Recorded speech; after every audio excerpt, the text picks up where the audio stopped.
அஸ்ஸலாமு அலைக்கும் வரஹ்மத்துல்லாஹி வபரகாத்துஹு. அன்பார்ந்த அனைத்து உறவுகளுக்கும் இனிய மதிய வணக்கம். சமுதாயம் எதை நோக்கி போயிட்டுருக்குதுன்னே தெரியல இல்லையா? ஏன் இப்படியான ஒரு நிலைமை வருதுன்னு புரியலை. சோஷியல் மீடியாவில் இன்றைக்கி மிகவும் மோசமான நிலைமைக்கு நம்மளுடைய பெண்கள், இலங்கையின் கண்கள் இப்போது கண்கட்டு போன நிலைமையில் இருக்குது. இந்த வீடியோ ஒன்று இந்த பெண் வந்து ஷேர் பண்ணியிருக்கிறாங்க. அதாவது அவ பார்க்கும்போது எலும்பு தான் என்னென்னு விளங்குது இல்லை, ஏறுதான்.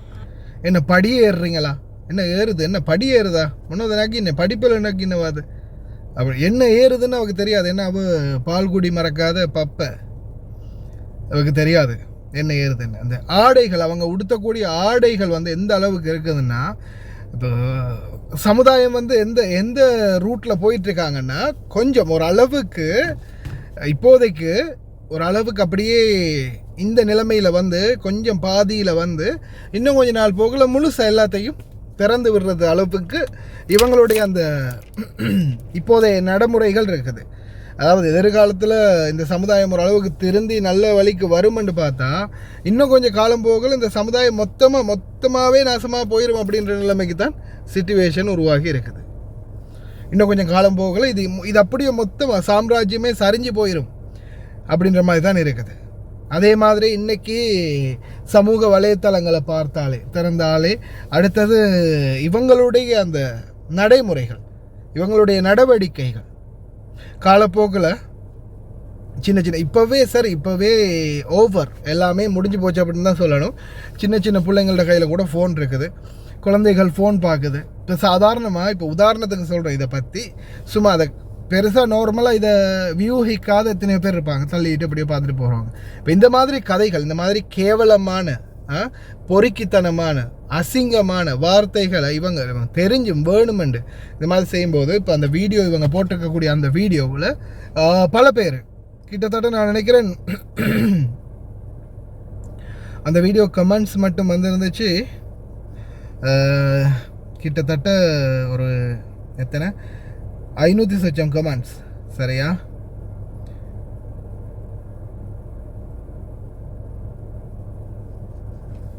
இதில் பாருங்க,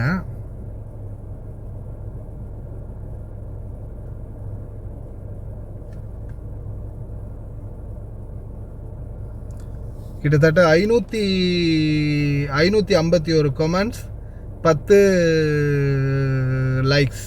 அதாவது 10,400 லைக்ஸும் 551 கமெண்ட்ஸும். அப்போது இந்த இதில் கமெண்டில் 100க்கு 90% நிறைய பேர் என்ன முனோத நகின்னு என்ன ஏறுது அப்படின்றத மென்ஷன் பச்சையாக எழுதியிருக்கிறாங்க. அப்போது இது சும்மா சாதாரணமாக சிறுவர்கள் கூட, இதை பார்க்கக்கூடிய சிறுவர்கள் கூட, ஒரு தவறான நோக்கம் இல்லாதவங்க கூட இதை பார்க்கும்போது அந்த தவறான எண்ணத்துக்குள்ளே உட்செலுத்தப்படுறாங்க.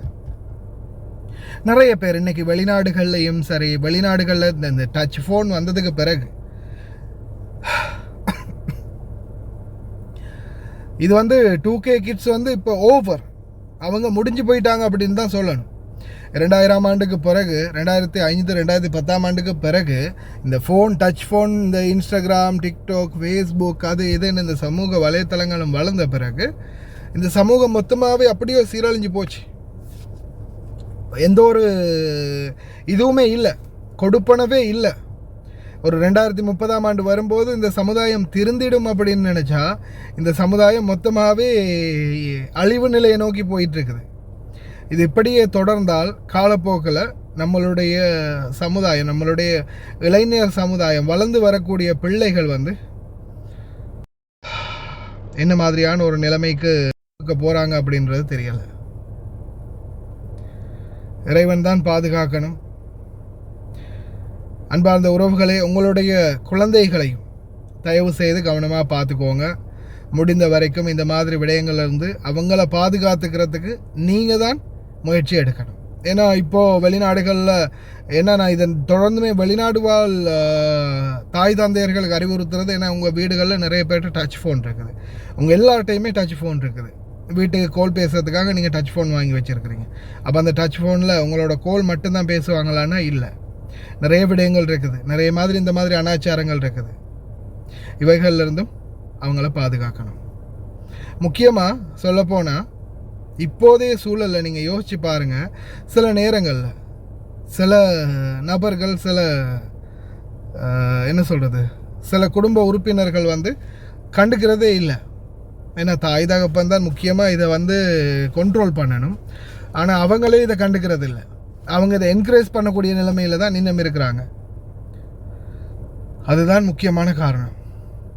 அதெல்லாம் எங்கே போய் முடிய போகுதுன்னு தெரியலை. அதே மாதிரி தான் இப்போ ரீசெண்டாக யாரோ மியாசெட்டுன்னு சொல்லி ஒரு பொண்ணை கொண்டு பேட்டி எடுத்து ஃபுல்லாக ஃபேமஸ் ஆக்கி விட்டானுங்க. கடைசியில் அது யார் என்னன்னு தேடி பார்த்தா அதோடைய அந்தரங்கம் எங்கேயோ போய் நிற்குது. அப்போ இந்த சமுதாயம் எதை நோக்கி தான் போகுது, எங்கே தான் இது போய் முடிய போகுது அப்படின்றது ஒரு தெளிவில்லாத திருப்பு முனையாக இருக்குது. எங்கே சுற்றி பார்த்தாலும், எங்கே போய் பார்த்தாலும் மறுபடியும் ஒரு கேள்விக்குறியோடு தான் நிற்குது. அன்பார்ந்த உறவுகளே, தயவு செய்து உங்களுடைய குழந்தைகளை பாதுகாத்துக்குவாங்க.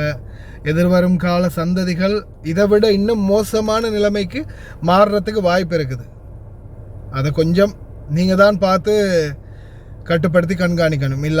இல்லாது போனால் கடைசியில் இன்னும் எந்த அளவுக்கு மோசமாக போகும் அப்படின்றது சொல்ல தெரியல. இறைவனே துணை.